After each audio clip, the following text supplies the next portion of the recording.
안녕하세요. 오늘도 사연 살롱을 찾아주셔서 감사합니다. 무당 나온 영화가 한참 흥행했었죠. 천만 관객도 넘었다고 하던데 전 차마 못 보겠더라고요. 저의 첫 번째 결혼에서 시댁 식구들이 웬 박수무당의 말을 신의 계시처럼 생각하고 따랐다가 패가망신했거든요. 그뿐만 아니라 그 박수무당이 시모에게 제 이야기도 안 좋게 했나 보더라고요. 무당 말만 듣고 따르는 시댁 식구들에 의해 전 어느새 구박덩어리로 전락하고 말았죠. 어떻게 가족보다 한낱 무당의 말을 더 신뢰할 수 있는지 그땐 당최 이해할 수 없었어요. 전 거기에 질려버려서 이혼한 지금도 종교조차 갖지 않아요. 그저 제 판단을 믿고 움직이자라는 신념으로 열심히 살아갈 뿐이죠. 목표는 딱 하나, 오로지 돈 벌기 위해 전력 질주 해왔어요. 친정이 워낙 가난했기에 돈 없는 서름을 너무 잘 알고 있거든요. 자본주의 사회에서는 돈이 있어야 사람 취급받는다는 것도요. 젖먹던 힘까지 짜내서 열심히 일한 덕분에 겁없이 시작한 화장품 사업이 어느 정도 자리 잡아 직원이 20명도 넘게 되었네요. 사업차 만나서 재혼까지 하게 된 현재 남편은 피부과 전문의예요. 지금 남편과 함께 서울 강남 최고급 주상복합에 살고 있어요. 제 뱃속엔 그토록 원하던 아이가 자라고 있고요. 어느덧 출산까지 한 달 정도밖에 안 남았네요.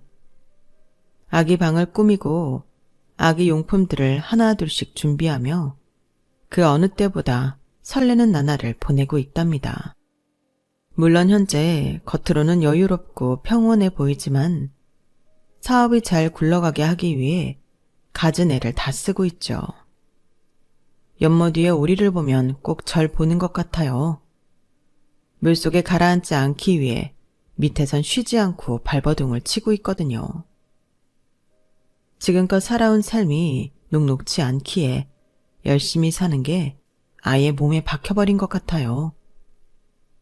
그렇게 힘들었던 과거는 다 잊고 착하고 능력 있는 현재 남편과 곧 태어날 아기와 함께 하는 우리 가정에만 집중하려 했어요. 그런데 어제 저녁 어떠한 작은 일로 인해 갑자기 첫 번째 결혼에 대한 단상들이 머릿속에 파바박 떠오르더군요. 어제 저녁에 무슨 일이 있었는지 궁금하시죠? 제 뱃속의 아이가 짜장면이 먹고 싶었던 건지 평소엔 잘 땡기지 않던 짜장면이 그렇게 먹고 싶더군요. 그럼 남편은 짬뽕을 먹겠다길래 근처 짜장면집에 배달을 시켰죠. 띵동 하고 벨이 울려 나가보니 글쎄 짜장면 배달부가 바로 전 남편이 아니겠어요? 전 남편은 저와 현재 남편 그리고 남산만한 제 배를 번갈아 쳐다보고는 깜짝 놀라더군요.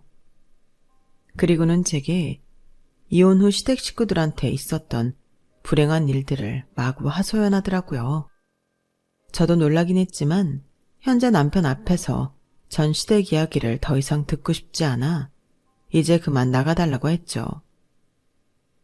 사필귀정이라는 말이 떠오르더군요. 전 시댁도 뭐 그렇게 잘 사는 집도 아니었는데 펜때 굴리는 공무원 집안이라는 이유로 노상에서 두부 장사하던 우리 친정엄마와 고졸이 나를 그렇게 무시하고 욕하고 면박을 줬으니까요. 참으로 못된 인간들이에요. 인간이라고 부르기도 아까운 족속들이죠. 전 시모가 저한테 가장 많이 했던 말이 뭔 줄 아세요? 야, 너 친정에 10원 한 장 흘러들어가지 않게 해라. 친정엄마한테 돈 보냈다 걸리면 너 죽고 나 죽는 거야. 그리고 시누이는 뭐든지 내 탓만 해댔죠. 이게 다 새언니 탓이야. 새언니 때문이라고. 진짜 시모와 시누이, 모녀가 아주 쌍으로 절 긁어댔어요. 날 괴롭히기 위해 태어난 사람들처럼 느껴지는 순간도 많았죠. 진짜 쌍쌍으로 재수 없었어요. 아, 생각만 해도 열받네요.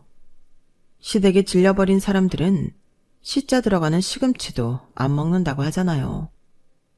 전 그게 어떤 마음인지 충분히 이해돼요. 그런데 두둥.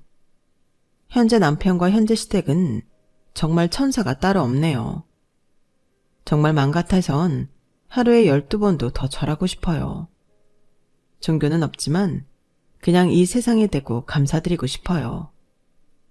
제가 30 중반이 돼서 인생이 이렇게 잘 풀릴 줄은 꿈에도 몰랐어요. 정말 사람 팔자는 한치 앞을 모르는 게 맞는 것 같네요. 콧대 높고 도도하던 전 시댁이 몰락한 과정. 그리고 전 남편이 저를 어떻게 속여 먹었는지, 제가 어떻게 당해왔는지 궁금하시죠? 사연살롱 애청자분들에게 다 털어놔 볼게요. 오늘 여기서 제대로 한풀이 하고 가렵니다. 끝까지 귀 기울여 주시면 감사하겠습니다. 지금부터 시작할게요. 저희 친정엄마는 외동딸인절 홀로 키우셨어요. 엄마는 어려운 형편이었지만 그래도 아이를 워낙 좋아해 많이 낳고 싶으셨는데 제가 뱃속에 있을 때 아빠가 돌아가셨기에 어쩔 수 없었죠. 만일 제가 만삭인데 남편이 사고로 당장 죽어버린다면 너무 끔찍하고 처참할 것 같아요. 상상만으로도 무서운데 20대의 어린 엄마는 얼마나 겁이 났을까요? 저희 아빠 쪽은 엄청난 부자였다고 해요. 그런데 조실부모하고 찢어지게 가난했던 저희 엄마와 결혼한다고 하니 당연히 반대가 엄청 심했죠. 친정엄마가 가끔 아빠 생각이 나실 때면 절 붙잡고 하소연했던 기억이 있어요. 네 할머니가 너 뱃속에 있을 때 아빠 죽고 엄마한테 했던 말이 뭐였는 줄 아니? 이 남편 잡아먹은 년 뱃속에 있는 아기랑 당장 꺼져버려. 이거였어.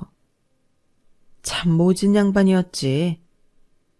나도 20대 초반의 어린 나이였는데 남사만한 배를 해갖고 맨몸으로 집에서 쫓겨나는데 하필 겨울이어서 너무 춥고 배고팠던 기억이 있구나. 그래도 우리 경애가 착하게 잘 자라줘서 너무 고마워. 엄마가 남편 복은 없어도 자식 복은 있나 보다. 엄마는 제가 뭐 잘난 딸이라고 절 너무 사랑해주고 예뻐해 주셨어요. 핏줄이라곤 세상에 엄마와 저 둘뿐이었으니 서로 의지하고 산 거죠. 엄마는 자기 가게를 제대로 가져보지도 못하고 노상에서 두부를 만들어 파셨어요. 리어카 끌고 여기저기 다니며 판매하셨는데 두부 판매가 좀 잘 될 것 같으면 어김없이 근처 가게에서 나와서 우리 엄마를 쫓아내기 일쑤였어요. 어린 나이에 제가 목격한 것만 한두 번이 아니었죠. 어이, 두부 아줌씨, 우리 가게 맞고 이 앞에서 장사하면 어떡해? 난 여기 월세 내고 장사하는데 그쪽은 상권을 날려먹으러 들어? 썩 꺼지셔. 우리 엄마가 화장실이 급해 상가 화장실을 좀 쓰려고 하면 치사하게 그것도 마음대로 못 쓰게 하더군요. 어이, 두부 아줌마, 보아하니 상가 화장실을 계속 이용하는 것 같은데 어디서 공짜로 쓰려고 해. 계속 쓰려거든 앞으로 이 상가 화장실 청소를 두부 아줌마가 하든지 해요. 그리하여 엄마는 화장실 한두 번 쓰기 위해 시간을 내어 상가 화장실 청소까지 해야 했죠. 어린 제가 봐도 엄마는 가게 한 칸 얻지 못한 서름을 제대로 당하고 있었어요. 그런 엄마를 보니 전 최대한 빨리 돈을 벌어야겠다는 생각만 한 것 같아요. 공부를 뛰어나게 잘하지도 못했기에 대학을 간다는 생각보단 고등학교만 얼른 졸업하고 취업 전선에 뛰어들어야겠다고 다짐했죠. 동네 아는 언니가 고졸로 자격증을 취득해 어린이집 교사를 하더군요. 부러운 맘에 저도 그 언니처럼 자격증 취득을 하여 어린이집 교사가 되었어요. 엄마를 닮았는지 아이들을 무척이나 좋아했거든요. 나중에 결혼하면 아기를 최대한 많이 낳고 내 가족, 든든한 내 편을 많이 만들고 싶다는 생각도 했어요. 불행히도 첫 번째 결혼에선 그게 전혀 이루어지지 않았지만 말이죠. 어린이집을 다니면서 절 좋게 본 동료 교사가 하루는 제게 소개팅 제안을 했어요. 김경애 선생님, 남자 취향이 어떻게 돼? 이상형 말이야. 조금 나이 많은 남자도 괜찮을까? 아, 혹시 저 소개팅 해주시려고요? 어떤 사람인데요? 전 그냥 나중에 아기 많이 낳고 다복한 가정을 꾸릴 생각만 했지 딱히 남자 이상형을 생각해 본 적도 없네요. 내 동생이 7급 공무원인데 동료 남직원이야. 얼마 전 합격해서 들어온 완전 신입이지. 나이가 엄청 많긴 한데 인물도 괜찮고 키도 크고 집안도 대대로 공무원 집안이라네. 9급 말고 꼭 7급부터 시작하고 싶어서 합격이 좀 늦었나 봐.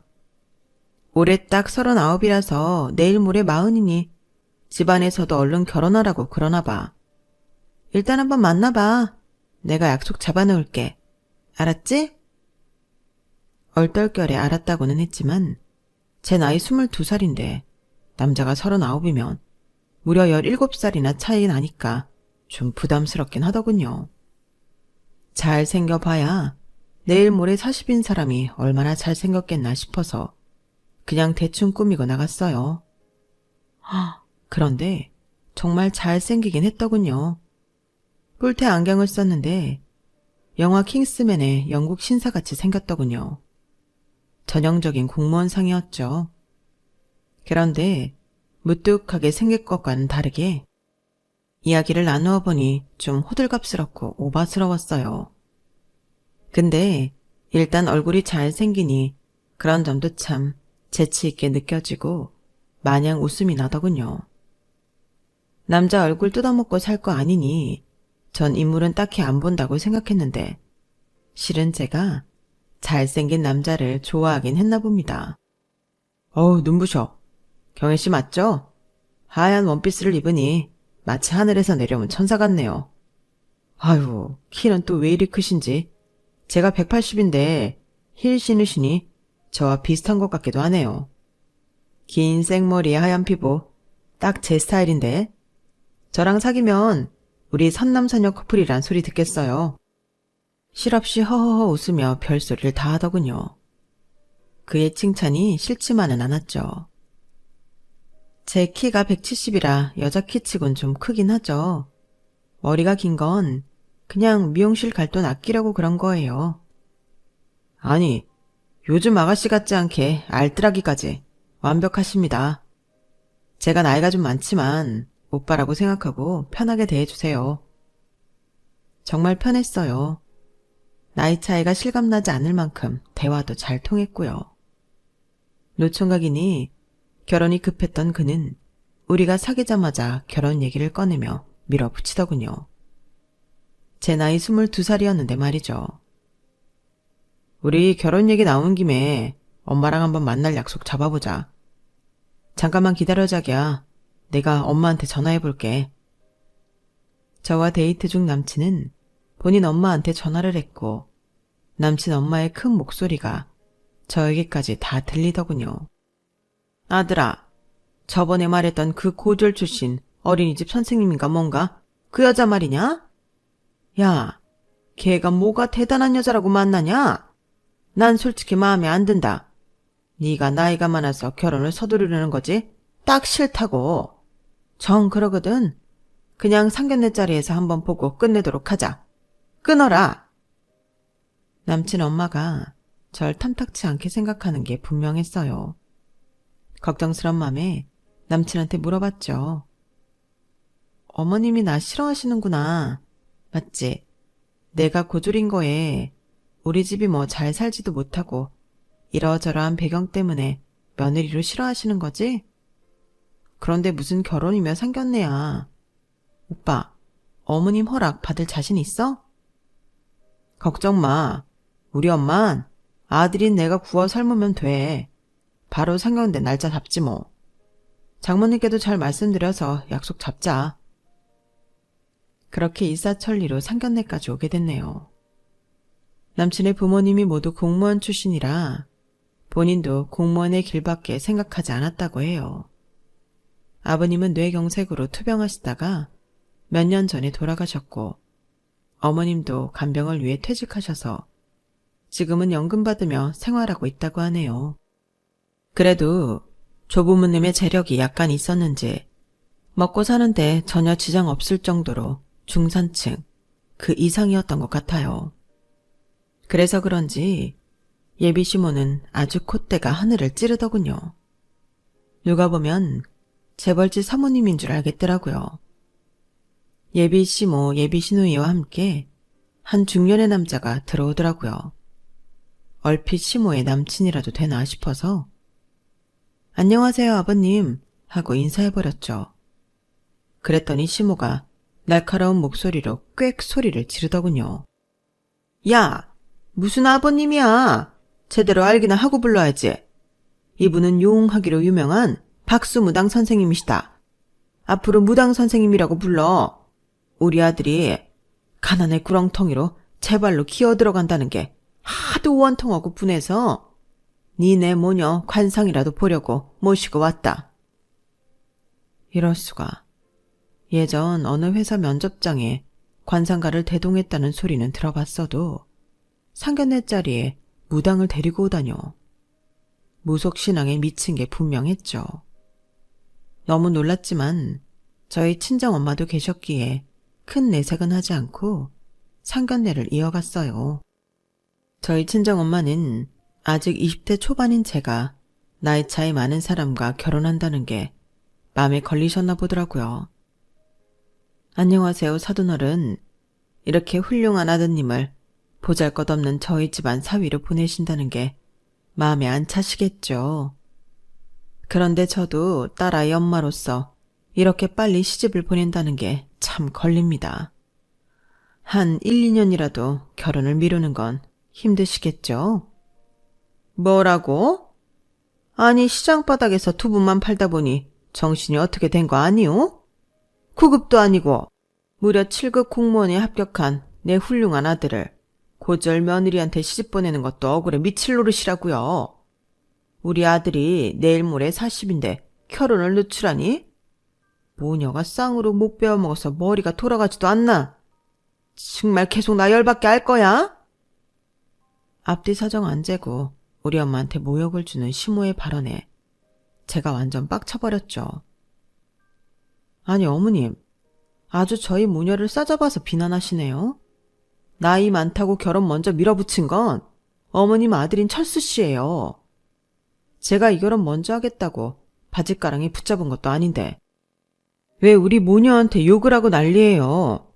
웬 상견례 자리에 무당까지 불러갖고는 정말 불쾌하기 짝이 없네요. 분위기가 안 좋게 돌아가자 넉살 좋은 남친이 나서서 이 얘기 저 얘기 하면서 풀어보려고 했죠. 하지만 남친의 여동생, 즉 예비 시누이가 막말 행렬에 합세하더군요. 새언니, 앞으로 새언니가 될지 아님 이 결혼이 파토날지 모르겠지만 이거 하나는 꼭 명심해요. 결혼하더라도 가난한 친정으로 우리 돈 빼먹는 일은 절대 없어야 해요. 주위에 보니 친정이 가난하면 사돈네 돈까지 친정에 다 빨려 들어가던데? 절대 그럴 일 없게 하라고요. 속으로 진짜 넌 뭔데 지랄이냐고 퍼붓고 싶었지만 그래도 참고 시누이에게 얘기했죠. 아가씨, 아가씨네 집안이 무슨 재벌입니까? 그리고 우리 집은 무슨 상거지 집안인 줄 아세요? 다 자기 직업 갖고 돈 벌어먹고 사는 집입니다. 아가씨는 그 대학의 대학원까지 졸업했다면서 지금 백수라고요? 본인 단돌이나 잘하세요. 시모와 시누이 모두 울그락불그락해져서는 그 박수무당인지 뭔지 아는 남자랑 나가버리더군요. 그렇게 상견례 자리는 제대로 파토나 버렸죠.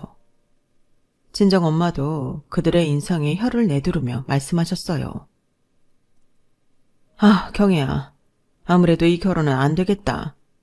저 집안으로 시집가면 저 사람들이 널 산채로 잡아 먹어버릴 것 같아. 엄마는 너무 무섭다. 천천히 다른 남자 알아보도록 하자. 저도 엄마의 말씀을 듣고는 김철수, 이 남자와의 결혼을 포기했어요. 하지만 결별을 선언한 그 순간부터 오히려 남친은 더 강하게 전방위로 결혼을 밀어붙이더군요. 제가 다니는 어린이집 아이들을 동원해서까지 말이죠. 하원하던 아이들과 학부모들이 제게 다시 와서 선생님, 남친분이 휴가까지 내고 오셨다네요. 꽃 천송이 들고 밖에 계시는데 이제 그만 남자분 마음 좀 받아주세요. 네? 그 사람이 또 꽃을 사들고 왔다고요? 천송이요? 아, 네 어머님. 알려주셔서 감사합니다. 자꾸 제 사적인 일로 신경 쓰이게 해드려 죄송합니다. 아니에요 선생님. 제가 남편한테 프로포즈 받던 게 생각나서 재밌는걸요. 남자분 키도 크고 핸섬하시던데 웬만하면 받아주세요. 소식을 듣고 나가보면 어린이집 앞 골목에서 무릎 꿇고 이번엔 플랜카드와 꽃 천송이까지 준비하여 제발 다시 만나달라고 사정을 하더군요. 경혜야, 이렇게 몇 달을 빌었으면 이제 좀 나랑 다시 만나주면 안 될까? 엄마랑 내 여동생은 내가 잘 설득해 놨어. 다시 너한테 험한 말 못하도록 말이야. 내가 아주 강력한 반패가 되어줄게. 중간 역할 잘할 테니 얼른 결혼하자. 어? 심지어 그때도 단호하게 노 했는데 10번 찍어 안 넘어가는 나무 없다고. 한 6개월쯤 지나니 저도 슬슬 마음이 기울더군요.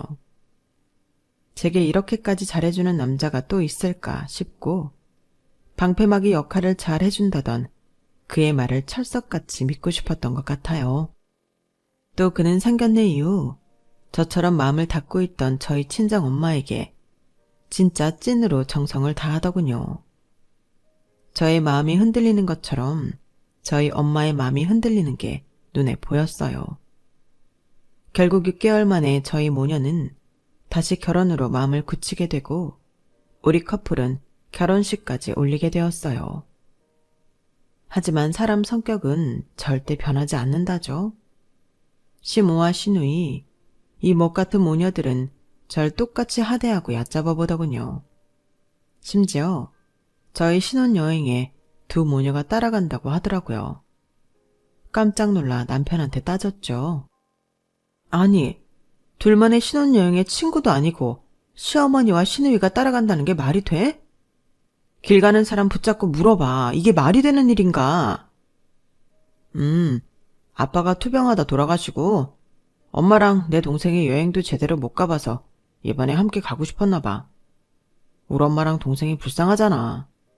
자기한텐 미안하지만 우리 둘만의 여행은 다음에 가지 뭐. 아휴, 방패막이가 되어주겠다느니 중간 역할을 잘해주겠다느니 하던 말들은 다 거짓부렁이었다는 걸 신혼여행에서부터 알아채고 탈출했어야 했는데 참고 또 참았던 게 화근이었죠. 야, 나랑 우리 딸 니네랑 한 방에서 잘난다. 큰 침대 2개 있으니 카운터에 연락해서 이거 붙여달라고 하자. 자, 누울 순서 정해줄게. 우리 아들, 나, 내 딸, 그리고 며느리 너. 이렇게 넷이 나란히 자는 거야. 알았지? 아니 어머님, 방까지 함께 쓰는 거예요? 화장실도 한 개뿐이고 돈 아끼겠다고 그리 큰 방 얻지도 않았는데요.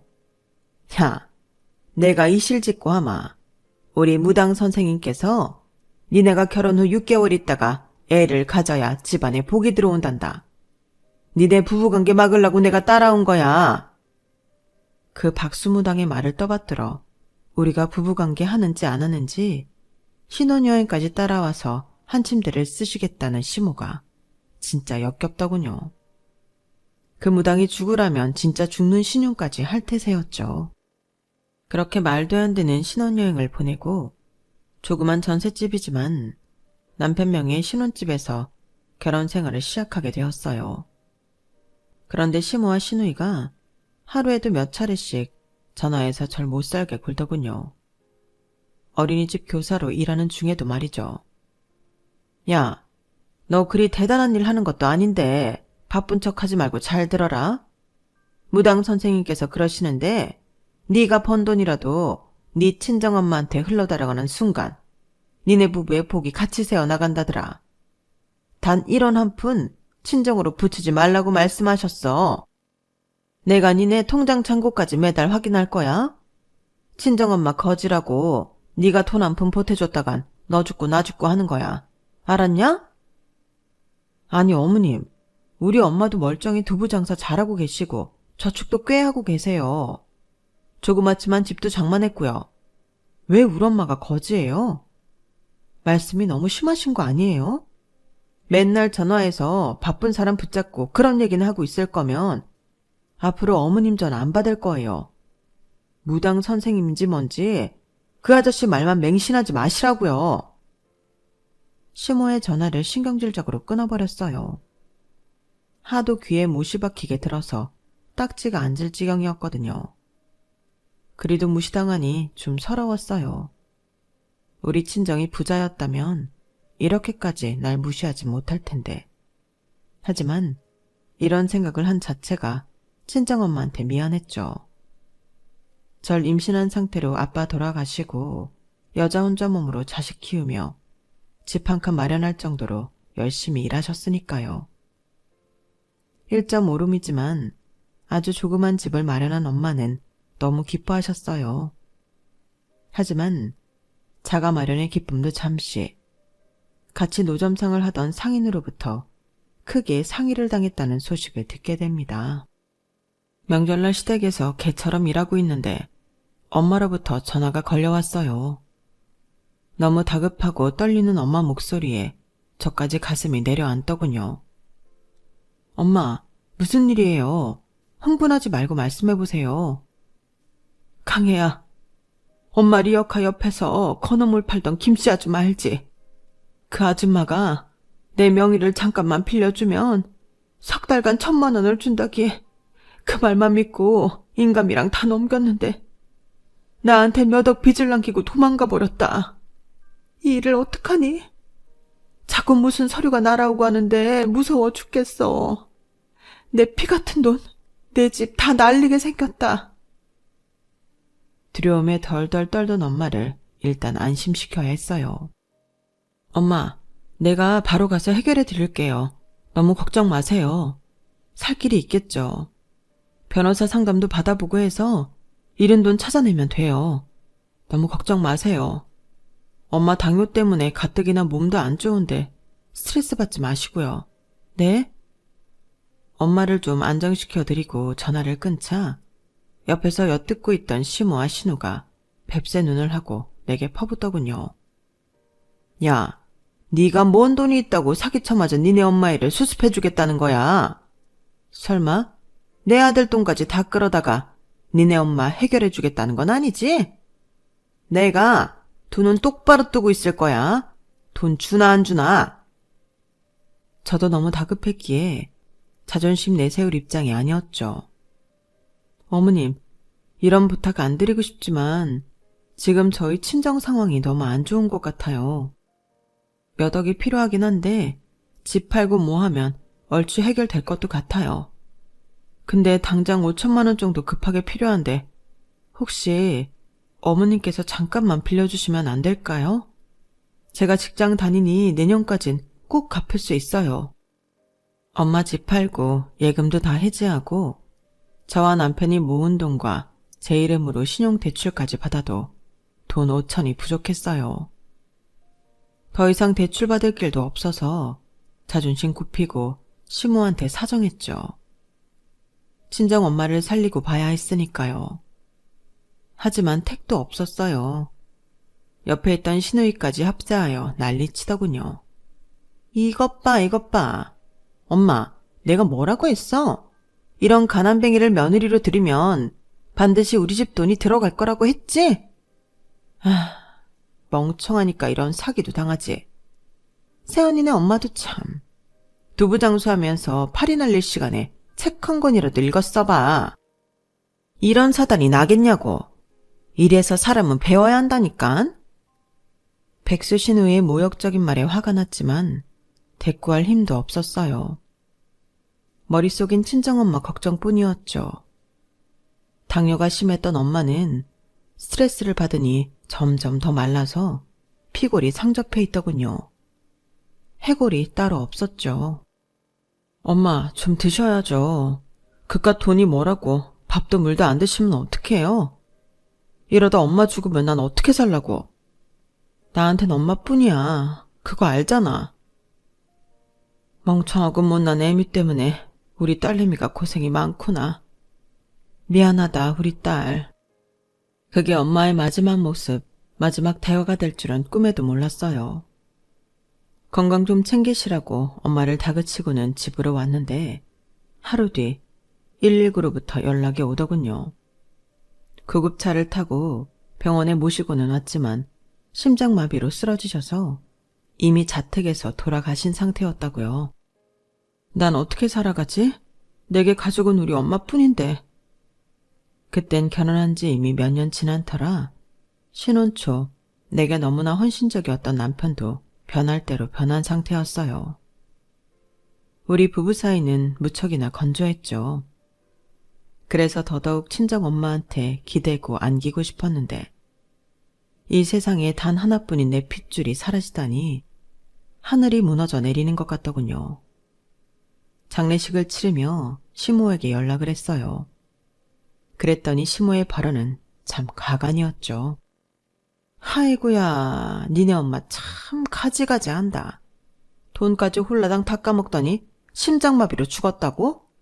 우리 무당 선생님께서 상견례 때 니네 엄마 관상 보고 명이 짧을 것 같다더니 무당 선생님 말이 딱 맞았지 뭐냐?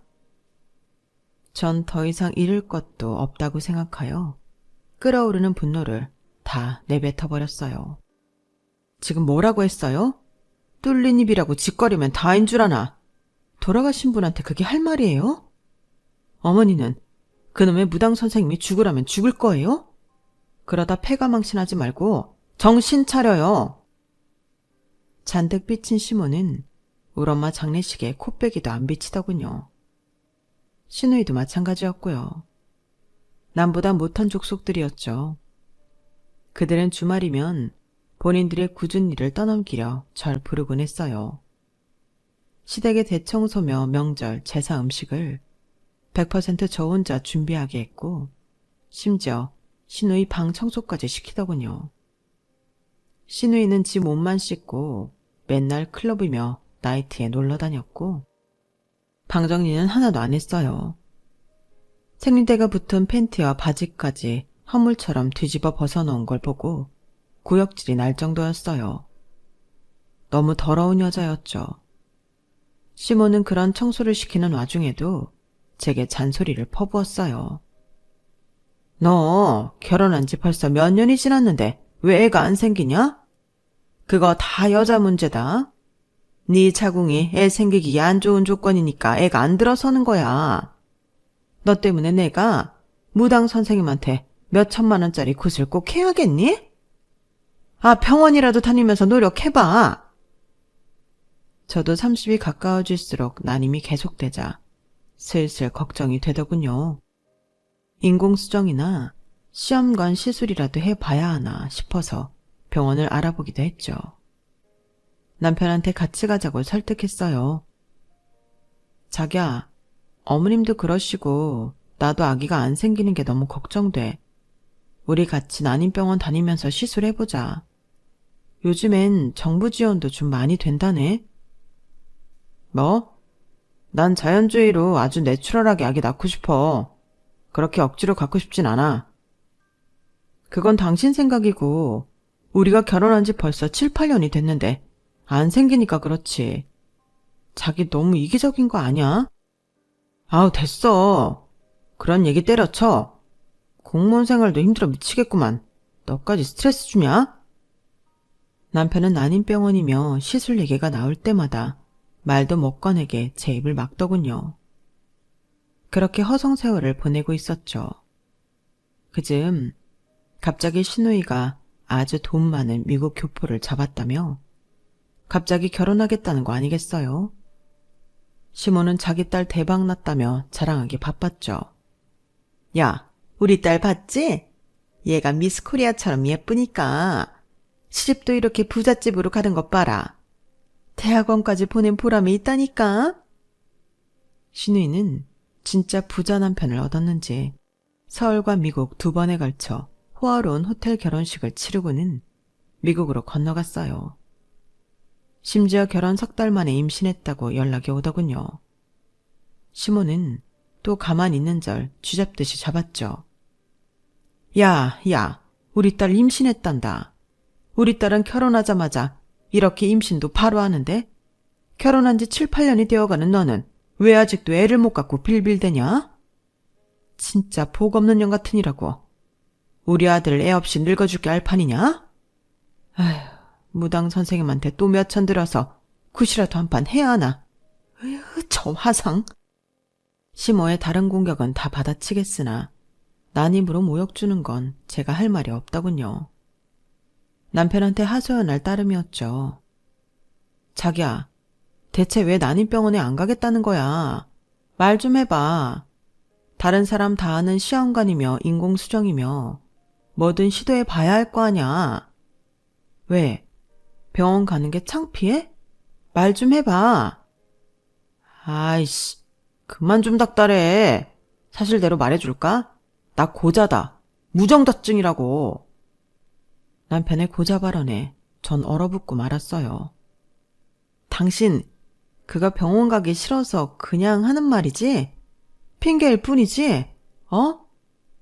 남자가 자기 고자라고 거짓말하는 거 봤냐? 진짜야, 트로라고. 예전에 조기축구 하다가 다쳐서 한번 검사 받았는데 선천적으로 무정자증이래. 난 애기 못 갖는다더라. 뭐? 그걸 왜 나한테 얘기 안 하고 결혼한 거야? 내가 애기 좋아해서 자식 많이 낳고 싶다고 자녀 계획까지 다 세웠잖아, 우리. 왜 날 속여먹은 거야? 당신 사기꾼이야? 뭐? 사기꾼? 고자면 결혼도 하면 안 되냐? 쪽팔려서 우리 엄마한테도 얘기 안 했어. 우리 가족들한테 다 비밀로 해줘. 뭘 비밀로 해, 이 새끼야. 니네 엄마랑 네 동생이 나보고 그동안 애 못 갖는다고 다 내 자국 문제라며 별지랄을 다 했는데 당장 이혼해. 나 이렇게 더는 못 살아. 그동안 남편한테 서운했던 것들은 다 참을 수 있었어요. 그런데 남편이 아기를 못 낳는 몸이라는 거, 그 사실을 지금까지 나한테 속였다는 건 절대 못 참겠더라고요. 남편과 저는 합의이혼 절차를 신속하게 밟았어요. 그런데 몇 달 후 미국에 있는 시누이로부터 전화가 왔어요. 새언니, 다른 사람한텐 욕먹고 혼날까봐 새언니한테 전화하는 거예요.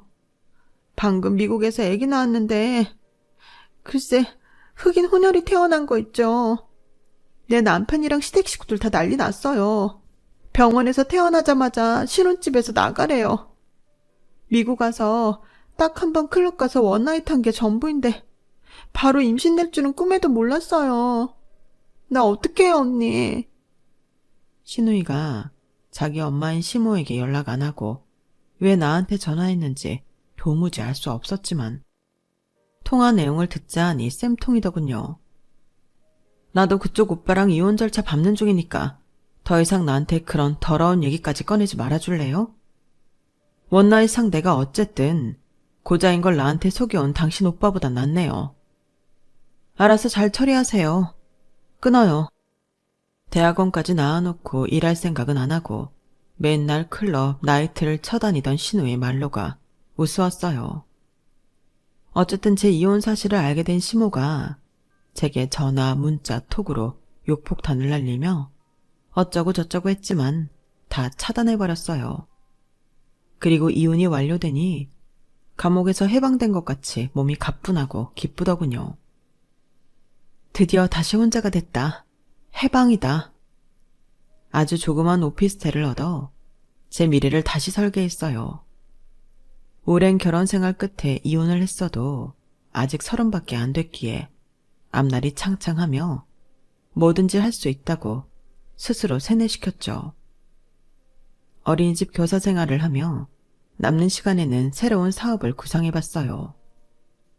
결혼과 시댁에서 자유로워지니 직장 생활을 해도 내 시간이 많더군요. 전 평소에 화장품에 관심이 많았어요.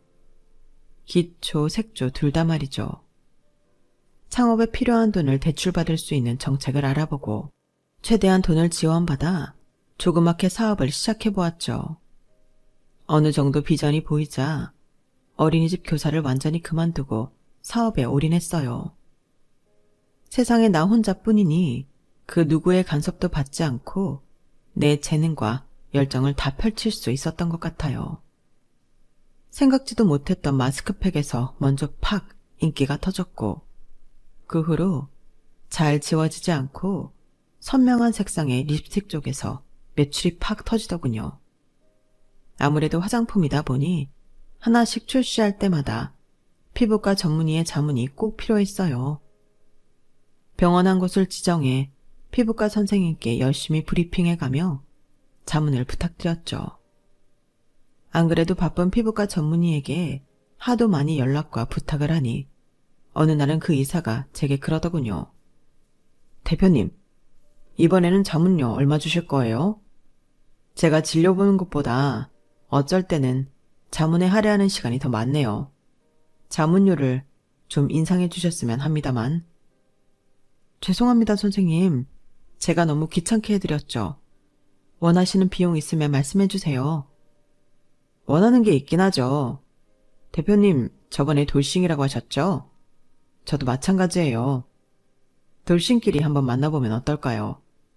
제가 식사 대접할 기회를 주시는 게 자문료예요. 어때요?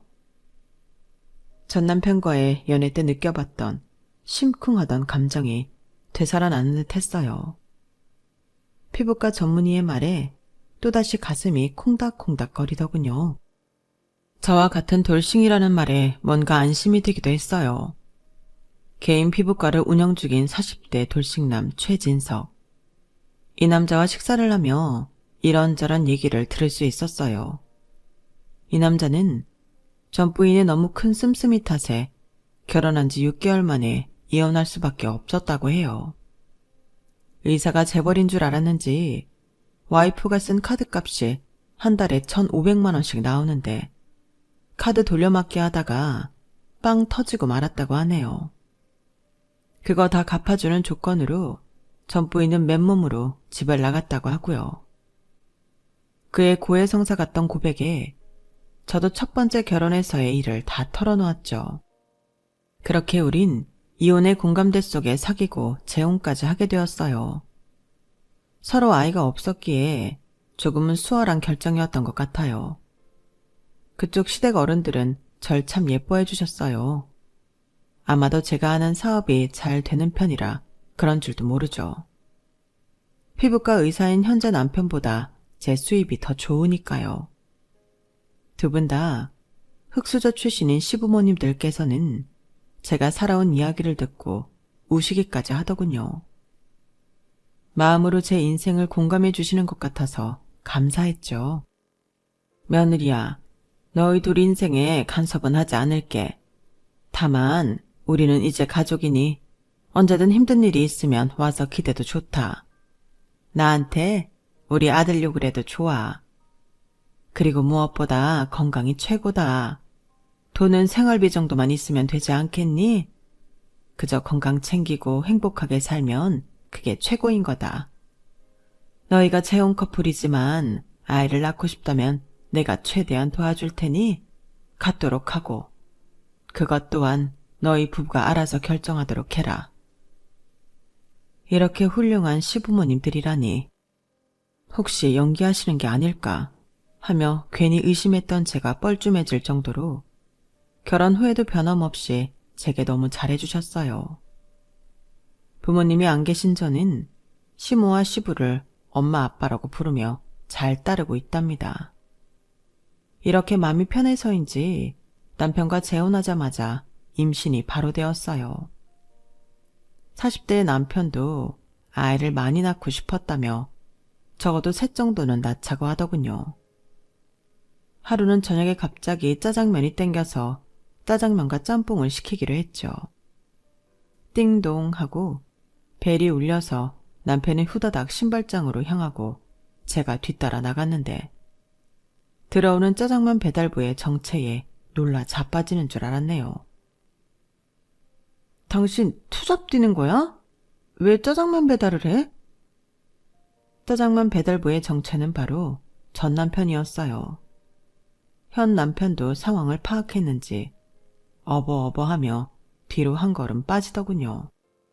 전 남편은 만삭인 제 배와 현재 남편을 번갈아가 보며 깜짝 놀라기는 마찬가지였어요.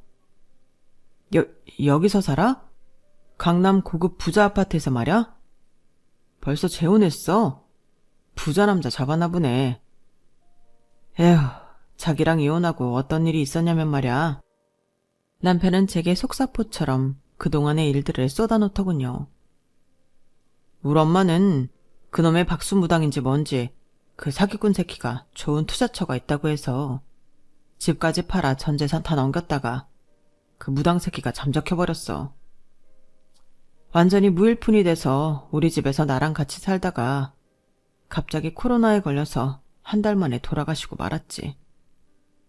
내 동생은 흑인 혼혈하게 낳고 시댁에서 쫓겨나서 그 흑인이랑 살림 차리고 애 키우며 살고 있긴 한데 좀 그런가 봐. 난 돈 좀 모아보려고 공무원 자리에서 딱 걸려서 바로 잘렸고. 자기가 우리 집안의 복덩이였나 봐. 자기랑 헤어지고 나서 우리 집안에 불행이 물밀듯이 밀려왔다고.